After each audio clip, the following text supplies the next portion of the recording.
அண்மைச் செய்தி மதுரையில் 2 கோடி ரூபாய் கேட்டு சிறுவன் கடத்தப்பட்ட விவகாரத்தில் மேலும் ஒருவர் கைது செய்யப்பட்டுள்ளார். அது தொடர்பான அண்மைச் செய்தியை பார்த்து வருகிறோம்.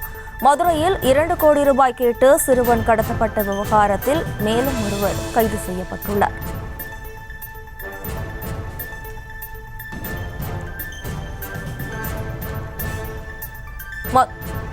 மதுரையில் 2 கோடி ரூபாய் கேட்டு சிறுவன் கடத்தப்பட்ட விவகாரத்தில் ஒருவர் கைது செய்யப்பட்டுள்ளார். கூடுதல் விவரங்களோடு நமது செய்தியாளர்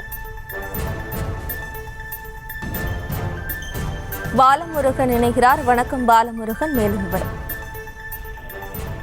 முக்கியமாக மதுரை எஸ்எஸ் காலனி பகுதியைச் சேர்ந்த மைதிலி என்பவரது 15 வயது மகன் நேற்று கடத்தப்பட்ட தாமரை புதுக்கோட்டை அருகே இறக்கி வைக்கப்பட்ட நிலையில் இது தொடர்பாக எஸ்எஸ் காலனி காவல்துறையினர் வழக்கு பதிவு செய்து விசாரணை நடத்தி வந்த நிலையில் கடத்தல் கும்பலைச் சேர்ந்த ஒருவர் கைது செய்யப்பட்டு விசாரணை நடத்தப்படுவதாகவும் மற்ற குற்றவாளிகளை கைது செய்வதற்கான நடவடிக்கைகளை மேற்கொண்டு வருவதாக மதுரை மாநகர காவல்துறை ஆணையர் தரப்பில் செய்தி அறிக்கை வெளியிடப்பட்டுள்ளது.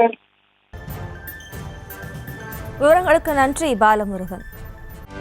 செய்திகளை உடனுக்குடனும் துல்லியமாகவும் தெரிந்து கொள்ள சப்ஸ்கிரைப் பண்ணுங்க.